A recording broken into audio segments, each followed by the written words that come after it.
what would the plan be if you were Miktabek? You go out there round one. What should the game plan be? Or you make him tired. Hasn't fought in 2 years. I'm shooting right away. Constantly in the first round shooting. And then the second round, we can come out, stand up. But first round, he hasn't fought in over 2 years. I'm going to put it on his ass. I'm going to rob his ass in the first round, bro. I don't care if he stuffs four of them. Shoot a fifth, a sixth. Yeah, I think that's a great analysis. But you know what I'm doing in the first round, JP? I'm kicking him right in the cup. I mean, let's see. Let's see how that toughness holds up. I'm going to start with some leg kicks, and I'm just slowly moving that up the thigh until I graze your cup.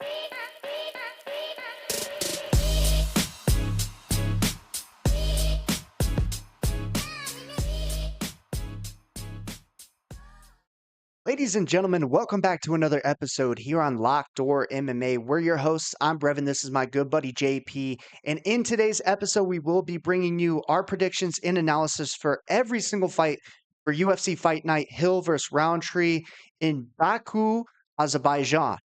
Now, JP, before we dive into this card, we had an interesting card in Atlanta last weekend. I mean, can we expect anything weirder in the second half in Atlanta? I mean, come on, the place is kind of cursed. Yeah, the prelims were lit. Prelims were good, a lot of finishes, and then the main card was a fucking snoozer, dude. Yeah, I don't. Cody Brundage, controversy galore. Who's the other guy? Why am I forgetting his name right now? I mean the Alonzo Menafield fight. Pilato, that's who it is. God, the Oscar How boy. could you forget? I don't even want him in my mind. He's a reason for our one on the record Draw. Yeah, the one draw we have, and now he's acting trying to get an Oscar. I mean, Jesus Christ. He was not out. I don't care what anybody says. That man looked at the ref and then went, oh, I'm unconscious. Okay, buddy. I don't know. And he would have won if he wouldn't have done that. If he would have just looked at the ref and been like, that was illegal, then I think they would have done something about it. But Blotto's Blotto. Buckley's takedown defense was atrocious. I didn't think it would be that bad. I knew Kamaru's good at wrestling. Everybody knows that, but Buckley's not going to sprawl till the fifth round. Okay, that's great. But 10-2, not a bad record. 2 good weeks back to back. So we're going to follow it up with this weekend.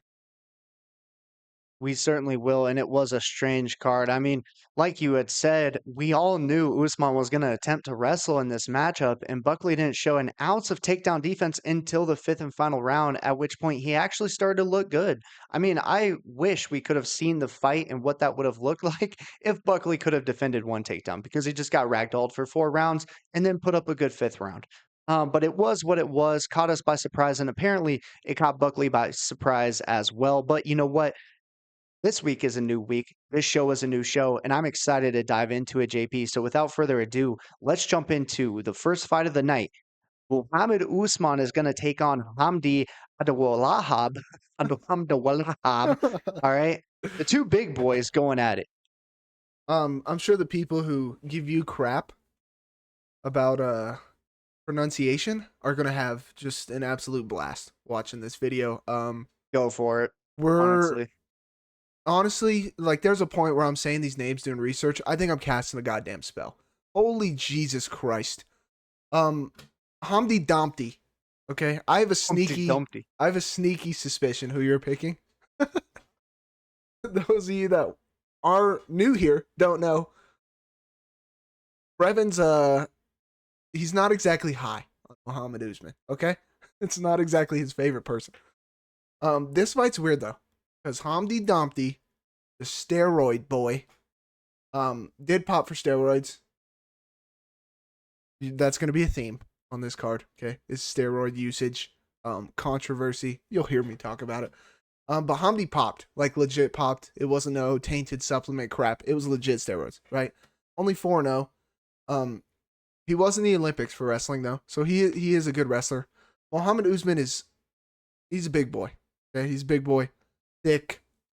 Is he going to come off his brother's win, get a win himself? His striking sucks. He is so slow. I mean, I think Hamdi could wrestle him possibly. I'm not touching anything to do with betting on this fight. Give me Hamdi Dumpty, I guess. Whatever. Like you had said, it's a weird one. Hamdi being on the steroids, who knows? I mean, Usman might be on the steroids. Literally can't tell you. Muhammad, he's nothing like his brother, guys. His wrestling's kind of subpar. Striking isn't very good. He will have a large reach advantage in this one. However, Hamdi's coming off of a win over Jamal Pokes, who he's a big guy. I mean, Win. he's 6'3", long reach as well. So, um, I don't think it's going to be anything new for Hamdi in this one. And like you had said, the wrestling advantage is there. I think the power advantage is there as well, and probably the speed. So give me Humpty Dumpty Hamdi to get it done in the first fight. Yeah, he is faster, but hey, a lot of people think Jamal Pogues got robbed in that fight, so who knows? But we'll get into it. Next one, Tagir Ulanbekov versus Azat Maksum. I am like 98% sure they're gonna move all of these fights around before they start, but you guys will have timestamps anyway. Yeah, most likely. This should be a good matchup though, guys. We got 125ers going up against each other, and both of them very skilled. Maksum, he's a skilled striker. He throws hard, a lot of power in his punches. He scrambles really well. There's some times where he'll be in a interesting predicament and he'll find himself getting out of it just from his nonstop effort. And he's also very quick with his strikes. He's fighting out of Kazakhstan, so those guys are ready to get after it and ready to wrestle. Tagir Ulanbekov, he's kind of your typical combat sambo Russian fighter, born in Dagestan. He's got Khabib in his corner. He kind of throws a nice 1-2 on the feet. He's got some good kicks. He mixes it up well. But when he gets inside, he'll look to lock up a body lock and then drag you down to the mat. And now you're entering his world. I think he can do that in this one. And he'll probably take some steam off of Maksum's punches early on by wrestling, tiring him out. He'll probably look to find the back, find a submission, in my opinion. Give me Tagir Ulanbekov to get it done. Very nice. All right, how do I put this? I mean, I feel like I'm gonna sound crazy either way. Look, I'm gonna be straight up honest. Okay, I think we were in Saudi Arabia or Abu Dhabi, one of the two. And I told you guys before the card on the video for the week, don't be surprised if there's crazy judging. Okay, the judging last week for the Menafield fight was what it was, close fight, whatever, could go either way. Every time we're out here in these places, these Muslim fighters, these Dagestani, Kazakhstani, Mahakchala, wherever they're from, Jesus Christ, all these names, they do get some pretty biased judging. I mean, Renat the Rat, for instance, he's gotten it so many times, and we've made money off of those robberies. But I'm just saying it happens. It happens all the time. Okay, this fight is one of them. I feel like there's a chance. All right, Tagir is good. He's got good wrestling. And Brevin said his striking offense is decent. He's got a good front kick right up the middle to the head. His striking defense, I don't like it that much. It's not the best. He just goes straight backwards, doesn't really move his head. After he throws, his hands kind of drop a tiny bit. They don't come back. But his striking's offense is good enough. And then like Brevin said, he ties up. He'll move in with that. And then he'll tie up. He'll climb the back even when you're standing there, and he'll get that tight body lock. Tough to deal with. Azat is going to be quicker. I feel like he's got better straight punches. I feel like his striking all around is better. Granted, Tagir's not a slouch, but I feel like Azat's striking all around is better. And he can scramble, bro. He can scramble pretty well, actually. And I was watching the Tim Elliott fight against Tagir, and Tim Elliott can scramble pretty decently well. Granted, he is very unorthodox when he fights. It's hard to fight Tim Elliott. I think this is going to be a decently close fight. I really do. I wouldn't be shocked if one of these guys, granted, both of them are kind of from that same region, even though Kazakhstan's I think 2,800 miles away from there. I know it's a long ways, but it's still close. But Tagir, I'm just saying, might get the nod, might not, might get a robbery, who knows? But I'll back you and go Tagir. Might hedge with a little Azat money line action. Not gonna lie. For me, I just think I think Clayton Carpenter's better than Azat. And we saw how Tagir handled him. I mean, Clayton Carpenter was a Gold Glove boxer, True. at one point in his life, and then he was a World Jiu-Jitsu competitor as well. I mean, I just think Clayton Carpenter had a little bit more skills than we'll see out of Maxim. Tagir seemed to handle that okay. And the one thing about these fighters, though, JP, especially from Dagestan, the back muscles on these guys, dude. Yeah. They'll put you in that body lock, and then all Yeah. of a sudden you'll just see their lats flare out, and you're not getting out of it. And they'll Yeah. drag you down to the mat. I mean, Tagir's got that as well. So we'll see it. I mean, we saw Charles Johnson have a few successful scrambles and takedowns with Oz. I think Tagir can have the same. Moving up the card though, we've got a women's fight here. Irina Alekseeva taking on Claudia Sygula. This is cheeks. This is absolute. This is bottom of the barrel. I mean, this is as bad as it gets. Like as bad as it gets. Claudia Sygula sucks. Sucks. Her resume is full of cans. Terrible. Alekseeva's not great either. They're both cheeks. They both one's got 8 fights, the other one's got 7. Uh, It's just terrible. Alekseeva throws a little bit harder. If she lands, there's more to it. Um, Claudia though, she just kind of blitzes forward and just throws strikes, doesn't move her head, just comes straight. And I feel like this is another one when they're both trash. Take the girl with more power, and which one's prettier? Take the other girl, okay? So give me Irina Alekseeva. And you failed to even mention her nickname, True. the Russian Rhonda, and she says that's because once she had long hair, her training partners were thinking she looked like Ronda Rousey. I don't see it Yeah, personally, not one but bit. Not one bit.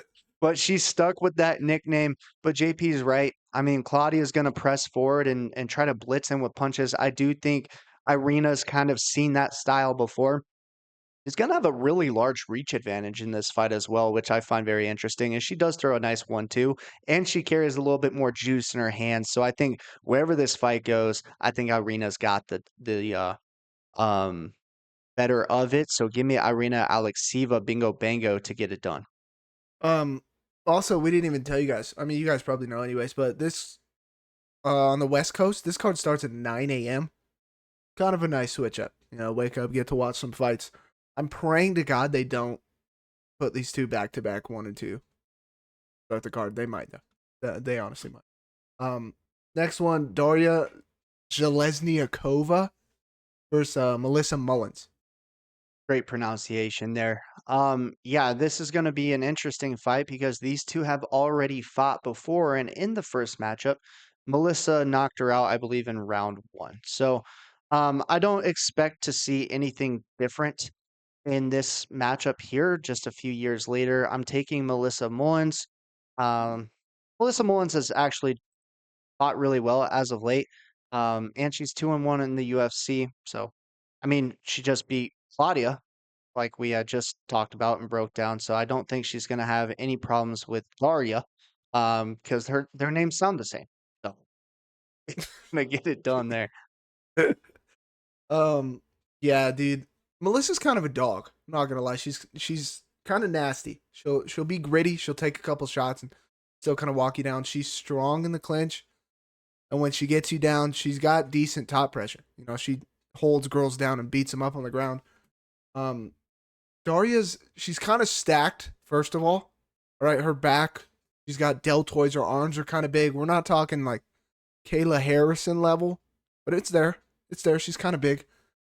She's better at the stand up. She might clip Melissa, but if they get close, I think she's just gonna take her down again. I mean, Eileen Perez.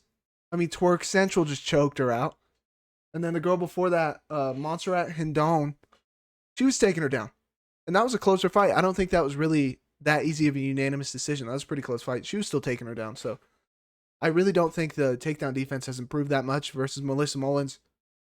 I feel like it's easier to get better at defensively striking to get to your wrestling versus improve wildly with takedown defense. And it doesn't even look like she's improved at all. So, bingo bango. Give me Melissa Mullins. All right, moving up this card, we have Ismail Naurdiev taking on Jun Young Park. Oh, the return of the turtle. I like turtles. I like turtles. All right. This one, me and Brevin talked a little bit about this one off camera. Um, but I really like the dog value on Naurdiev in this fight. I really do. Jun Park, a decision guy. I mean, he's not finishing anybody. And you say, oh, he's got 3 finishes before he lost to Muniz. I mean, against all cans. Atrocious guys. And they're all rear naked chokes. Round 1, round 2, just cans. Dennis Talulin, ass. All right, Albert Dorian, ass. Who? You probably don't even know who that is. Joseph Holmes, who? Terrible. He either goes to decision or he gets finished. Like, that's quite literally it for Iron Turtle. He's okay. He's mid. I mean, I guess you could say the same thing about Naurdiev in the UFC before and then left. His last fight was against Sean Brady. Oh my God, that's a terrible loss. Not really. And he was a kid, man. He was a kid. He just fought Bruno Silva, which I know Brevin's going to touch on it, but you got to get Bruno out of there. I mean, that was the start of Bruno, I don't want to be here, Silva. And yet he's still fighting. But he looked good. He looked okay. I mean, 28 to 34. He's going to be the bigger guy. Not by much, but he will be. I like Naurdiev a lot. He's dog money plus 150. I think this is great value on him. I'm going to take him. Give me Ismail Naurdiev. Yeah, JP and I see this fight a little bit differently. Naurdiev, making his UFC return, took on Bruno Silva. Bruno Silva really didn't want to be there that night. Naurdiev couldn't get him out of there. I mean, the striking's mid from Naurdiev's side. The wrestling's okay, I guess, but that's also going to be the game plan for Jun Young Park. In my opinion, Jun Young Park has just proven to be the better fighter sustainably throughout these years, whereas Naurdiev left the UFC, went outside the UFC, and still lost. And that's for me, like we've seen all these UFC newcomers that have these perfect records outside the UFC. It's like, wow, they got fraud checked because the other organizations aren't even close to the level of UFC competition, and you're still losing when you're outside the UFC. And now you make a return. You fought Bruno Silva, who is absolutely atrocious, and you couldn't get him out of there. I'm not buying into it. Give me Jung Young Park. I think this fight goes to decision, and JP touched on it. Jung Young Park is the decision king. He'll win by split decision. He'll win unanimously, and I think that's what happens on Saturday. So give me Jung Young Park. Tell him what you referred it to last weekend. Yeah, I really think this is Court McGee and Chiesa 2.0. I mean, they're really just going to lay on each other, and not land any significant strikes, look to wrestle, but not really be able to wrestle each other. I think their wrestling neutralizes itself, and their striking is pretty atrocious. So don't expect a fun fight. I mean, if we don't get any violence, because I'm assuming the Tagir fight's going to be up higher. Hamdi and Mohammed probably stay where it was, whatever. And the 2 women's fights, I mean, maybe Alekseeva can get a KO, hit her something real hard. But if we don't get any entertainment and then this one happens, might be a snooze fest. But jumping up, I'm excited for this. Very excited for this one. The return of the Welsh gangsta, Oban Elliot versus KO. I'm not even going to try it. I'm not going to try it. I'm not doing it. You give it a go. Sikion. See you Kion. Oh yeah, I like that. That sounded good. Yeah. Kion Ko. I don't know. Kion KO. Anyways, if you guys have made it this far and you like UFC, make sure to hit the subscribe button, turn on the bell notifications for the best predictions every single week. Now diving into this one, Kion KO, he's a kind of an up and coming guy, similar to what I was saying earlier. He's undefeated, 7-0 in the AFC. Then he got a contender fight and he won that via unanimous decision back in 2024. He had a scheduled bout against Billy Ray Goff, which actually would have been a pretty fun fight because Billy Ray Goff is all action. He had visa issues, so he hasn't fought close to a year now. Now he's going up against the Welsh gangster and Oban Elliot, who I think will have a striking advantage. He's the bigger guy. He's not going to get out wrestled by KO.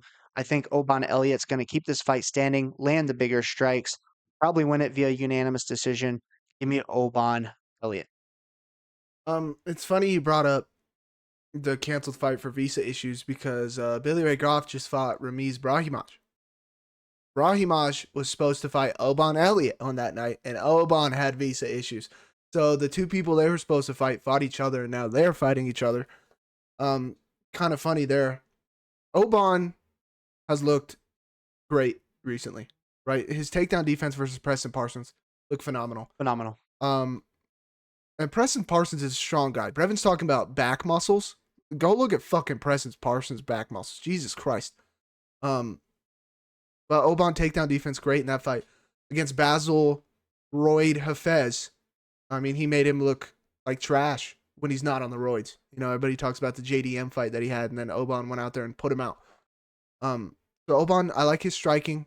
You know, I like his wrestling, and he's just tough, man. He is tough.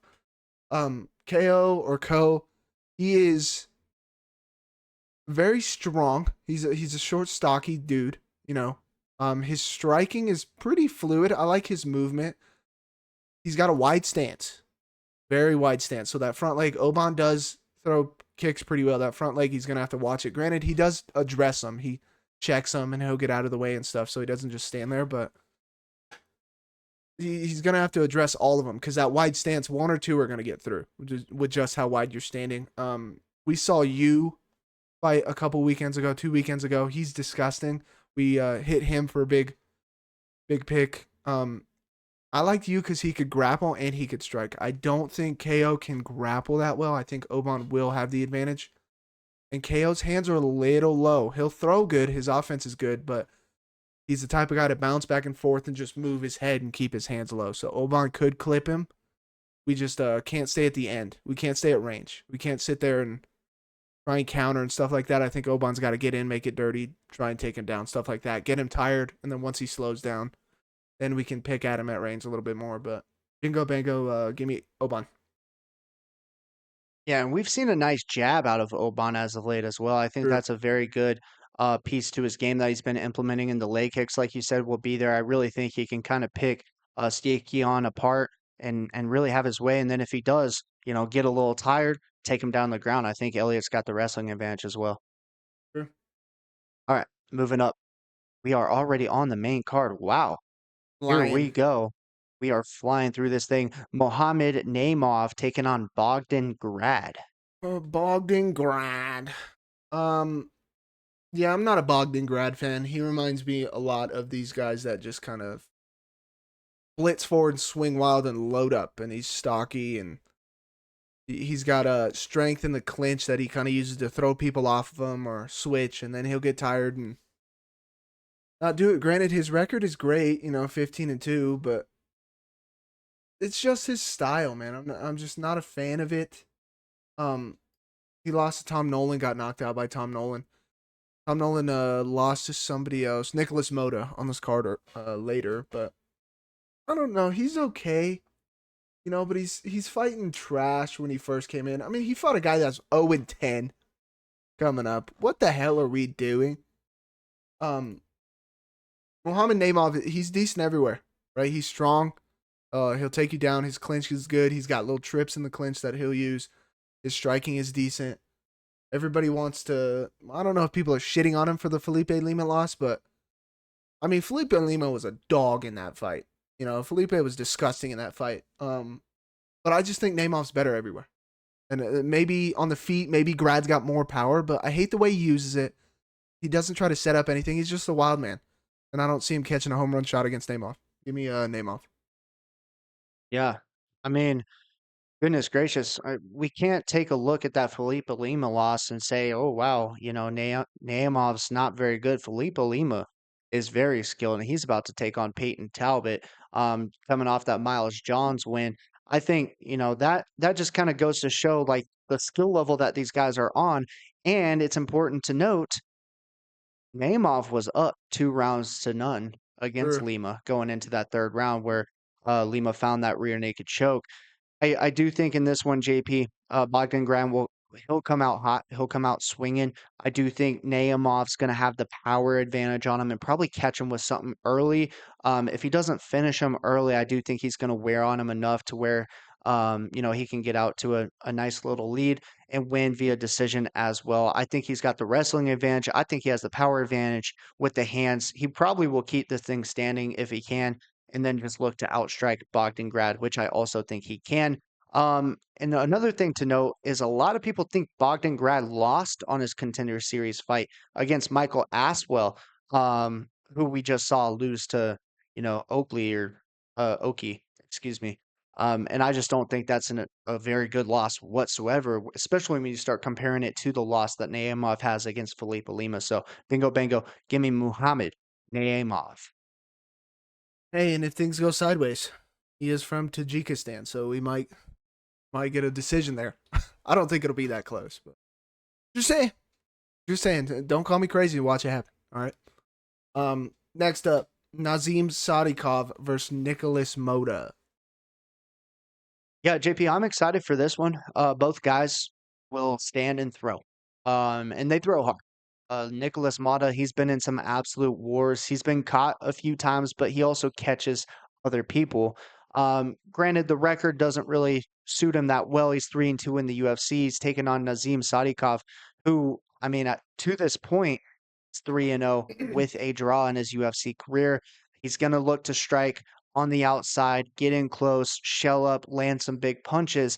I do think he needs to be careful in this fight against Motta because Motta does have some power in his hands. These odds right now aren't necessarily in the favor of Sadykhov from a betting perspective. You could look at the underdog in Motta. You could look at the KO prop from Motta's side because I do think that's his only path to victory here. I do think Sadykhov's the better kickboxer. He has combat sambo background as well to fall back on if he wants to take this fight to the ground.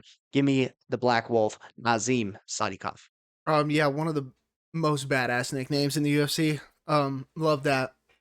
He is from Azerbaijan, so there is that, but he trains with Merab's team, right? With the Sarah Longo team. So I like his team a lot. He's got a lot of killers in that training room to train with Aljo, stuff like that. Nicholas Motta, man, I want to bring up the Trey Ogden fight, right? Him and Trey Ogden were going at it. Trey was kind of putting it on him the whole fight. Gets put in a deep, deep arm triangle, right? And it's a no contest now. It's a no contest because of premature stoppage because he's just sitting in the armbar. Just sitting there, not saying anything, not moving, no thumbs up. And the ref's asking him, hey, are you good? Are you there? And he's just not responding. Calls a fight, Trey Ogden gets up, celebrates, and Motta just stands up. He wasn't out. I mean, you got to say something. And then he's complaining that, oh, I wasn't out. You're just laying there. Not a thumbs up, nothing. Like, you got to say something or fight back. You can't just lay there.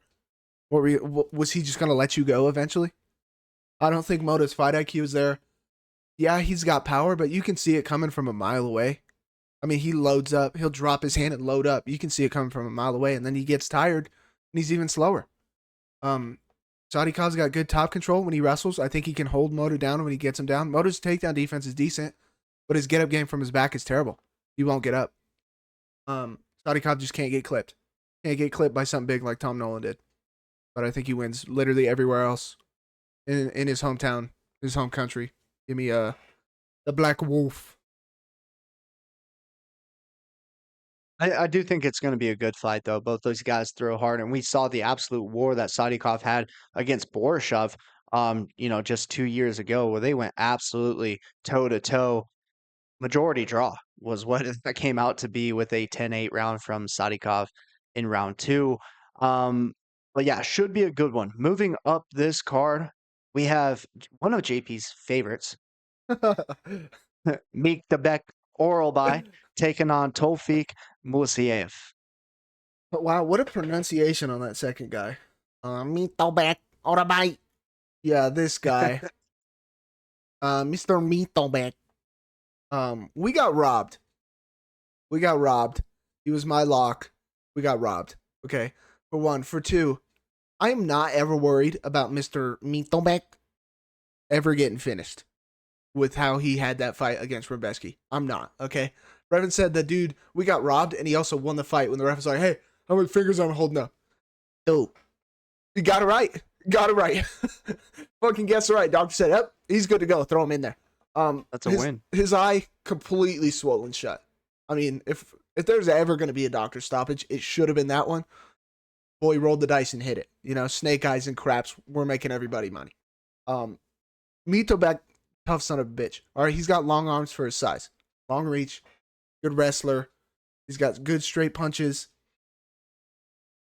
I like Tofik. You know, I like his style. I think there could be something there. He's from Azerbaijan as well. I don't know, though, man. I don't know. He hasn't fought in almost 2 years now. We're like 3-4 years short. Or months. Jesus Christ. 3-4 years short. I don't like that. And then he's got a bunch of canceled fights recently before that. I don't like his level of competition that he's fighting. There's just too many red flags for me. And Mitobek's a tough out. You know, Rebeshki's a tough guy. And he gassed out because he's beating Orolbai's ass so bad. Then he gassed out and Orolbai started to beat his ass. So I just don't see Tofik going in there and outclassing Mitobek with not fighting in 2 years. Mitobek's the type of guy you got to be active to deal with his pressure, his onslaught. I think he's good. So give me Mitobek Orolbai. Yeah, man. Mitobek's been on an absolute tear leading up to that Matuch game, Rebeshki, split decision loss. And like JP had said, we saw his toughness in that one. I mean, you can never question this dude's toughness. And in my opinion, he may have pulled out that third round. I think he won that fight. It is what it is. Either way, he's taking on a UFC newcomer, right? And we've kind of seen this play out in 2025. We have had a lot of UFC newcomers with a lot of hype. And you can look at Tufik's record and be like, okay, you start looking at these wins. It's like, oh man, I see a Patrici Pitbull. You know, that's a good win, right? It's in Ryzen 2019. It was an absolute war of a fight. But like, how are we ranking these wins, especially now that we've seen what some of these guys have done once stepping into the UFC octagon? It's just not the same for me. I think Meek Debek's really going to show, his UFC presence in this one. He's been fighting in the UFC. He has the experience. He's been through some absolute wars here, and in front of this big crowd, the home country for Tofik, I think it might be a little too much. The lights might be a little too bright come Saturday. So give me Meek the Beck Orolbai to get it done. And honestly, I think we're getting pretty good value on him, given the fact that he's fighting a UFC newcomer and he's shown such great fights and ability leading up to his last fight. Do you have his line right now? I don't see it. I had it earlier. I can pull it right now. While you're doing that, first of all right, this Tafik guy, if you watch his most recent loss, he got stopped, it says by body kick. So the guy threw a teep, gorgeous teep, right to the solar plexus, and then it skimmed down his body and skimmed off his cup, right? So he hit him in the solar plexus. Like, he threw a great strike, and then it skimmed off and hit the cup. He quit. Like, he said he couldn't go anymore. As far as cup shots go, that's probably one of the lightest cup shots I've ever seen. Yeah. I mean, me and Brevin were watching a fight once. This dude straight up soccer kicked this man straight in the nutsack. This dude dropped to his knees and was screaming. He continued to fight. So, Tafik getting hit with that, and then they kept it as body kick KO. All right, so thank God. He's got some quit in him. I said earlier, we might see some funky shit with decisions. I'm just saying. Orolbai's from, where's Orolbai from? Kyrgyzstan, whatever. That's a couple thousand miles away. All right. You don't know that. Hey, I looked it up on Google Maps. All right. I was on Google Maps all day. Okay. Because hearing all these goddamn names of places, I realized I don't know where shit is in the world. All right. I'd be the worst GeoGuessr player ever. But he's from Azerbaijan. Tafik is. I'm just saying. Don't be shocked. Yeah, I mean, so JP, with what you had just said, what would the plan be if you were Meek Debek? You go out there round one. What should the game plan be? Or you make him tired. Hasn't fought in 2 years. I'm shooting right away. Constantly in the first round shooting. And then the second round, we can come out, stand up. But first round, he hasn't fought in over 2 years. I'm going to put it on his ass. I'm going to rob his ass in the first round, bro. I don't care if he stuffs 4 of them. Shoot a 5th, a 6th. Yeah, I think that's a great analysis, but you know what I'm doing in the first round, JP? I'm kicking him right in the cup. I mean, let's see. Let's see how that toughness holds up. Oh I'm gonna my. start with some leg kicks, and I'm just slowly moving that up the Ugh. thigh until I graze your cup. You know what I'm saying? So, yeah, I've seen the film, and I'm sure Meek the Beck has too. Why don't we just give him a kick to the nards to see how he holds? But yeah, he's a quitter. I think Meek the Beck has shown he's the complete opposite of a quitter. He's gonna get it done on Saturday. All right, moving up to another big boy steroid using fight that we Mm. got on our hands. Curtis Blaydes is taking on Rizvan Kuniev. Um, did you say the line? I don't know. I don't remember hearing you. So the Meet the Beck line right now, it's not on DraftKings. They have it down. Maybe they're making some alterations, but on Tapology it shows Meet the Beck at minus 170, which is probably one of the closest lines that he's ever had. Crikey. Hey, might have to play. I don't know. I don't want to get screwed. I don't know. Anyways, fat boys. Okay. Now this is second steroid guy we have to talk about. Oh, technically third because Basil Hafez snuck his way in there. Little weasel. Kuniev. We'll get to the Khalil Rountree shit. Tainted supplement. That's fine. We'll get to it. It's fine. Allow that one. That's the reason I'm saying that's fine. Kuniev popped for steroids. He was like 7 of them. He was taking steroids. Okay, holy jinkies. All right, this man when he's fighting Renan Ferreira looks worlds different from how he looked when he was fighting on the Contender Series. Holy Christ, dude's jacked up. He's almost got abs. His legs are huge. Goes to the Contender Series. Fat boy looks like he's been putting down 6-packs every weekend, dude. Oh my God. He's decent. He can strike, but on the Contender Series, we sat there for too long a little bit. And the guy who's fighting on Contender Series, Cunha, would just stand there. He wouldn't circle off, nothing. He would just stand there. Granted, he was a grappler, but we're not moving. And then Kuniev just wouldn't throw anything. He eventually got a body shot KO, but I don't know, bro. You took steroids and you look okay and beat a guy who I don't think was that good on a Contender Series, and now you're getting Curtis Blaydes. I'm not a big Curtis Blaydes fan, but he can wrestle. He's a big guy. He's strong. He's got power. I swear to God, if I hear one single person say he has a win over Tom Aspinall, holy casual, shut up. Nobody better. I swear to God, dude. But Curtis isn't bad. All right, he isn't bad. He's strong. He's got wrestling. Too many red flags for Kuniev. Way too many red flags. And he's a steroid cheat, so he can ligma. Give me Curtis Blaydes. Yeah, man. I mean, I'm sure there's a reason Kuniev was taking steroids. Anytime a guy's popping like that, it's like, bro, you need the help. You need that to win these fights. I mean, Renan Ferreira is a massive individual. You Yeah, know he what I'm is. saying? So yeah, you got to be on roids to have a chance against him. And you're right. He went on to the Contender Series twice. First one, it was boring. He did nothing. Second one, you're fighting a guy in Cunha that did absolutely nothing. You find a knee to the body late in the first round after doing nothing, and now you're the 6th ranked heavyweight in the world. JP, I swear I might just drop it all, screw my job, whatever. I'm going to fight in the UFC. I'm also a heavyweight. I guess, making my UFC debut, I'll be ranked in the top 15. These guys have to do absolutely nothing to be ranked. I mean, we cut, Rosenstrike, and we got this guy here up at number 6. He's done absolutely nothing. I think he's a garbage can. I really think he's trash. Curtis Blaydes should have no problem with this bum. Give me Curtis Blaydes.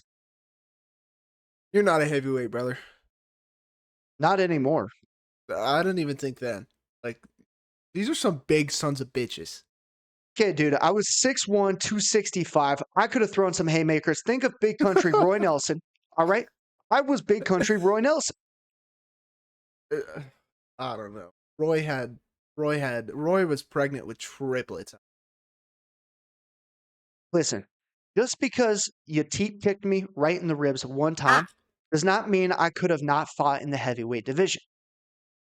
I almost put him out with that deep kick, too. We should have put it Oh, on he camera. just broke a rib, all right? And we're like, I had to go to work the next day. I don't know what this guy's doing. He's throwing to kill and sparring. This guy's crazy. No, no, no, no, no. Walked into it. Anyways, next up. Next up. I'm glad we're both on Curtis Blaydes, fucking steroid boy. All right.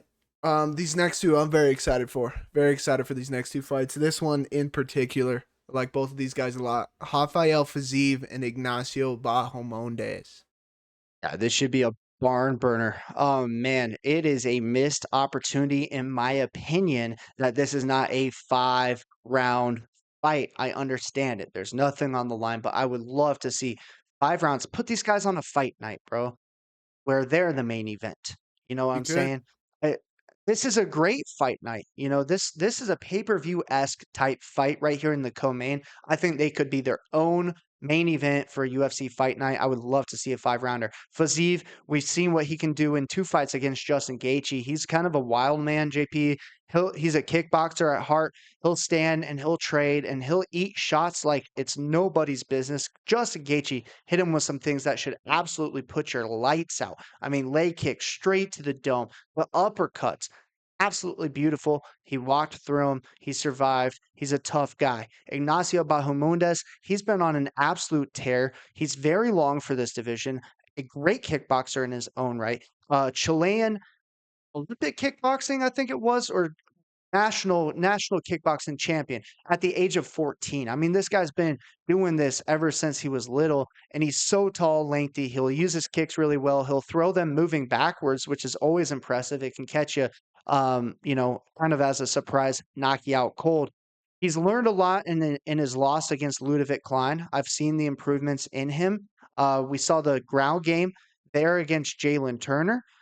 Fizie's gonna have a interesting fight ahead of him. I don't know if he's ever really fought someone of this stature, if you will. I'm not gonna say caliber because I do think he's fought top caliber opponents, but at what is he? 6 foot.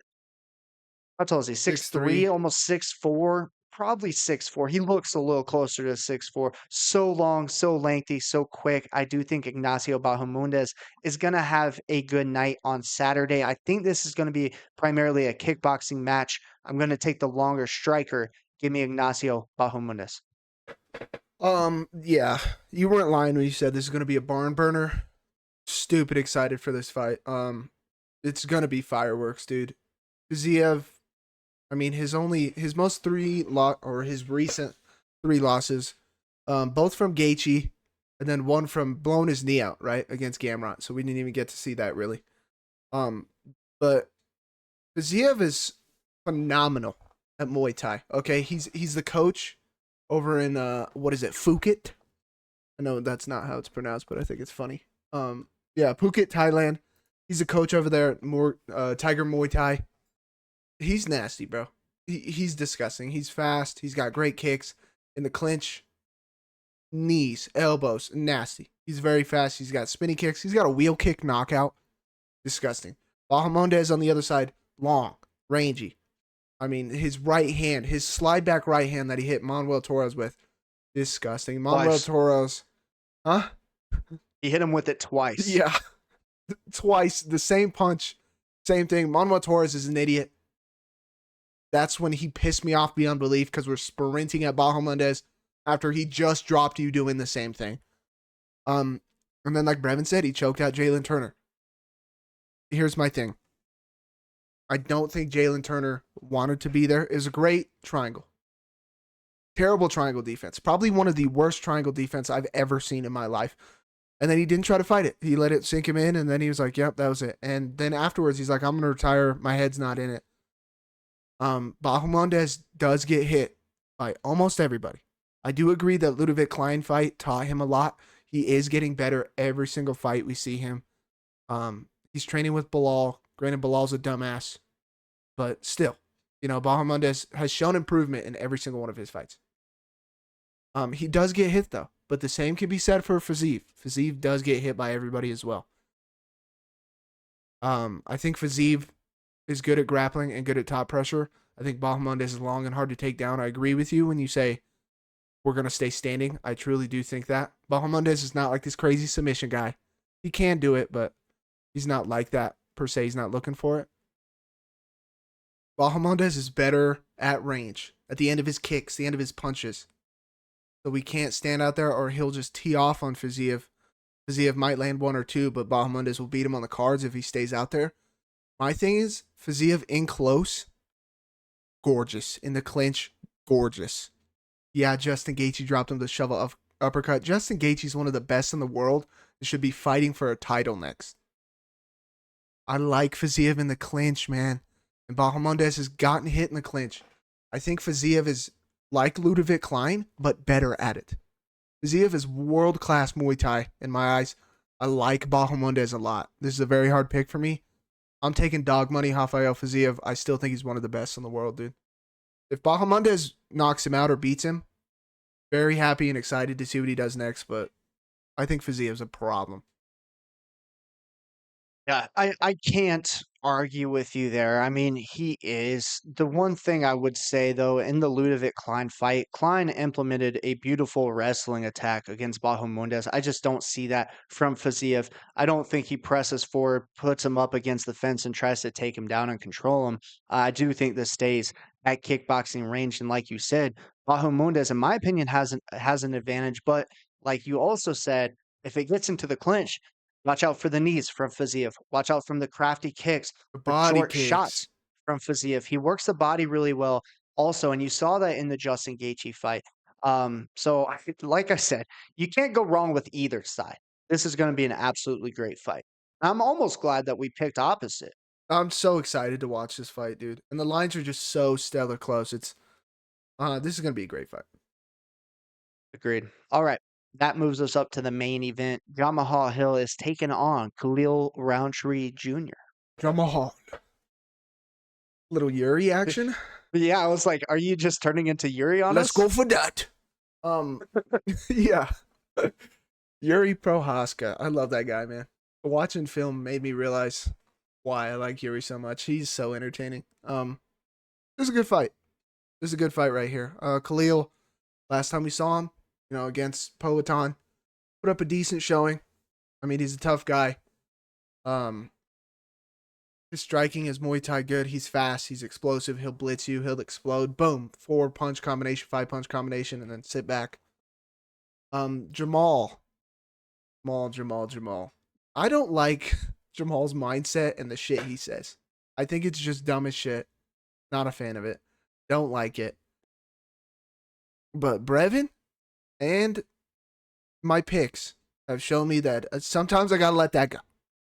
Sometimes I gotta let that be and just look at the fight for what it is. Jamal's not that bad. Okay, yes, he did get dropped by Yuri. He's had a little bit of an injury bug recently with his Achilles, his knee. The first time they were supposed to fight, Khalil popped for steroids. This is why I told you we'll talk about it, because apparently it was a legit tainted supplement. It wasn't actually steroids like Kuniev taking everything in his mama.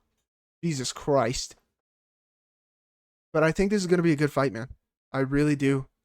I think Jamal probably has a ground game advantage. I don't think Khalil is good down there per se. I mean, he's strong enough, and his Muay Thai and his clinch is good enough to kind of stay on his feet. But I think if it goes down there, I think Jamal's much better. My only thing about Khalil is, like, let's look at his resume, right? And I like Khalil. He's fast. He's explosive. He's got a bunch of canceled fights. He lost to Alex Pereira. So he put up a great showing. Apparently, Alex Pereira had staph or something wrong with him in that fight. I don't know. Whatever. Took a shit ton of damage, first of all. A piss load of damage in that fight. Knocked out Anthony Smith before that. Does anybody care? Anybody want to be like, holy shit, what a win? I don't think anybody does. Before that, Chris Dawkins. He's not even in the UFC anymore. Okay, before that, Dustin Jacoby. Okay.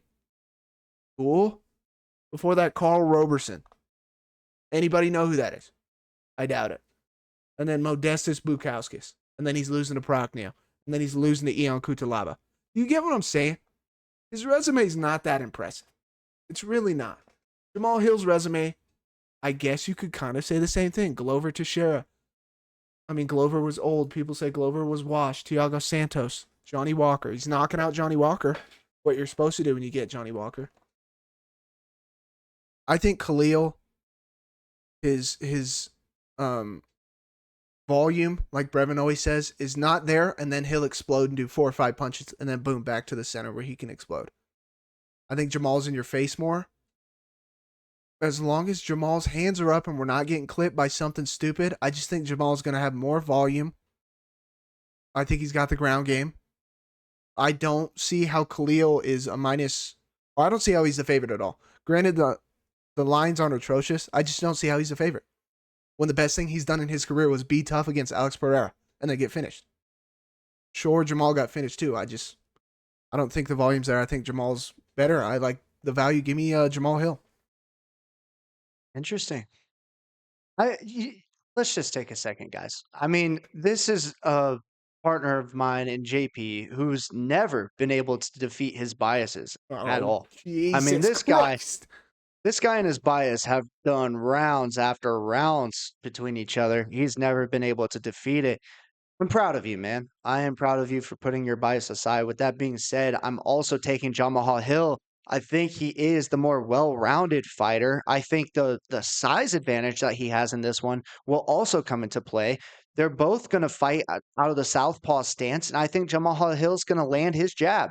And the other thing that he does really well, JP, is he throws low kicks.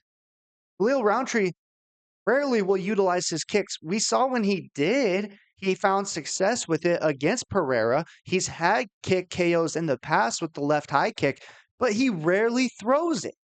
And I don't like a guy that's just going to wait for that perfect opportunity or that perfect shot, because what if it doesn't come?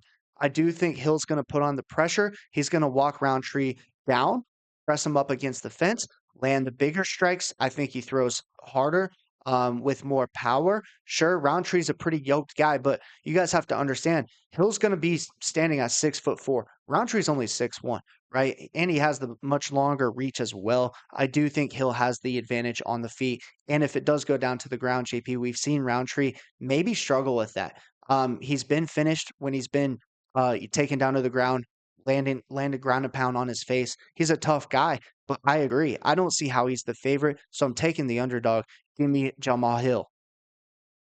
I like how you say his name. Jamal. Let's go for that. Yeah, I rewatched that Yuri fight, dude. Oof. I like Yuri a lot. That man's so I like Yuri entertaining. too. Let's go for that. Yeah, you thought I was gonna pick Rountree, huh? I definitely did, because you've always not been a fan of Hill. You don't like the way he talks. You don't like his personality. You think he's cocky. You don't really agree with a lot of things that he does. But at the end of the day, when you look at the film and you look at how these guys fight, I just see all the same things that you're seeing. So I'm proud that you were able to kind of put that to the side. Now let's just hope, that he gets it done the way that we think he can get it done on Saturday to cap off the dog money main event.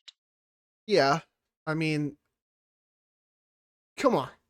We're walking up. I mean, Pereira literally threw gloves at you when you're talking shit, and then you're like, oh, no. Well, then why are you pressing him like you want to fight him, for one? For two, and then he's talking to, who was he talking about? Was he talking about Yuri, or was he talking about somebody else? He was saying, the difference between me and you is I got caught and you got dominated. No. There's no difference. Both of you got knocked the fuck out. But, hey, whatever. He's decent at fighting, and he is going to be bigger. So, yeah, hopefully he wins. Hopefully he does. All right. That does it for the card. That doesn't do it for the show. Don't go anywhere. We have your free show parlays coming your way, starting with Lockeddoormma's Lock of the Night, the people's favorite. Oh, it's the people something. The odds crybabies. That's the whole point of the lock, man. guys. Sure, and it doesn't hit every single week, but that's what the lock is for. Crybaby. Yeah, God forbid. God forbid I call any of these crybabies a clown. They can light me up, say whatever. The moment I say clown, TikTok's like, you're done, pal. Okay. Yeah. Cool. JP's getting us banned. You lead off. We'll start something new. You give the people your lock. All right. Yeah, I never lead off, but let's do it. Starting with my guy that fights similar to a guy that we've seen never lose a fight, coached by the guy that we've seen never lose a fight. I like his style. I like his skill set. Give me Tagir Ulanbekov to get it done. Tagir. All right. Mr. Ulanbekov, Mr. Habib's little cousin. Prodigy. Protege. He said, Islam's out of the coop. Tagir, get in here. Exactly. Who are we going to pair with Tagir? I had some time to think about it. Decent line. The other guy's a brawler, and I think he's trash. Give me Muhammad Naimov to beat Bogdan Grad. I think he's better everywhere. I think he's stronger. I think his striking's better. Bogdan's he's a tough guy who likes to brawl and load up. Give me Naimov.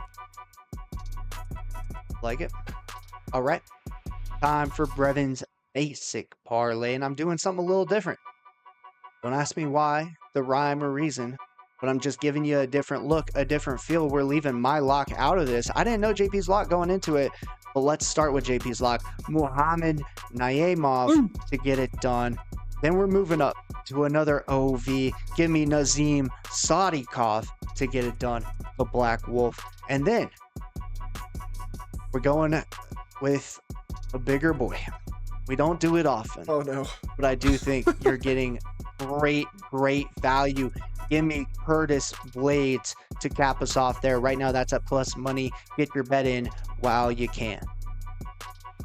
Plus money. Big old Blaydes. Throwing Blaydes in there. Hey, man. Kuniev. I mean, your UFC debut, JP, your UFC debut, and you're fighting Curtis Blaydes? It's not like he's 45. I'm just saying. He is from Dagestan, and he is no cheater. Just saying. Wouldn't be shocked. But I agree with all the picks. I agree with them. All right, Juicer time. Sit down. Shut the hell up. All right, this week's Juicer special. Okay, because we got 3 dogs. Juicer. And the Juicer performs better when there's dogs in it. Okay, not when the card switches around after we film and all this crap. All right, let's get into it. First one, Welsh Gangster, Oban Elliot. All right, I think he's a lock. Minus 500. His line's inflating rapidly. I think he opened at like minus 2 something. And now he's minus 500. Throw him in there. Next one, Naurdiev. Jung Young, I like turtles. Well, him and Brevin Kidligma. Naurdiev's in there, okay? Dog, money, let's go. Next one, Tagir Ulanbekov, Brevin's lock. Should get the nod. Even if it's a close fight. I think he's going to get the nod anyway. Throw him in there. My lock, Muhammad Naimov. He's better everywhere. Grad sucks. All right, Grad is a brawler. Get him out of here. Round it off. Last 2 are my other 2 dogs in the co-main and the main. Give me Fiziev over Bahamondes. Might have to sweat that one out. Gonna be sweaty. Get a towel. And then Jamal Hill. Let's go for that. That is the juicer this weekend. Right now sitting at plus 2,200. It's juice, baby. We're gonna hit one. Come on, dude. We got a great record every week, and the 1 or 2 losses I have ruin the freaking juicer. God damn it. Yeah, you're due. You are definitely due. I love how every time you speak about Jamal Hill, you do it in a Yuri impression. That's just kind of goes to show Yuri's his daddy. Happy Father's Day. Happy belated Father's Day to everybody out there. Yuri's his daddy. Oh my God. Yeah, happy Father's Day. Man. Happy Father's Day to you, Brevin. You're a dog dad. All right, happy Father's Day to Papa Moser out there. Happy Father's Day to my pops. Rest in peace, pops. Hey, we're due. All right, maybe Dad sends me a little good luck for the juicer. You know what I mean?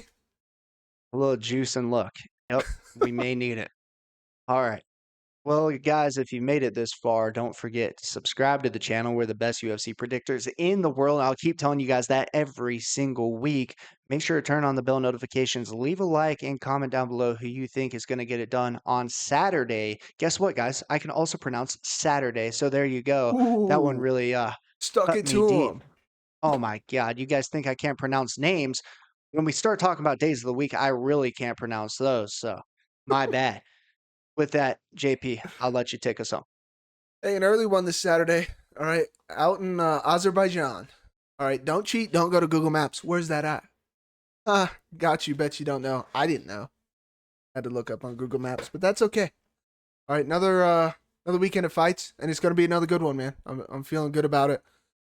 One of us is going to pop off because, we've been going crazy. Best in the world, baby. Ladies and gentlemen, as always, it was a pleasure. Bingo, bango, baby! Hey.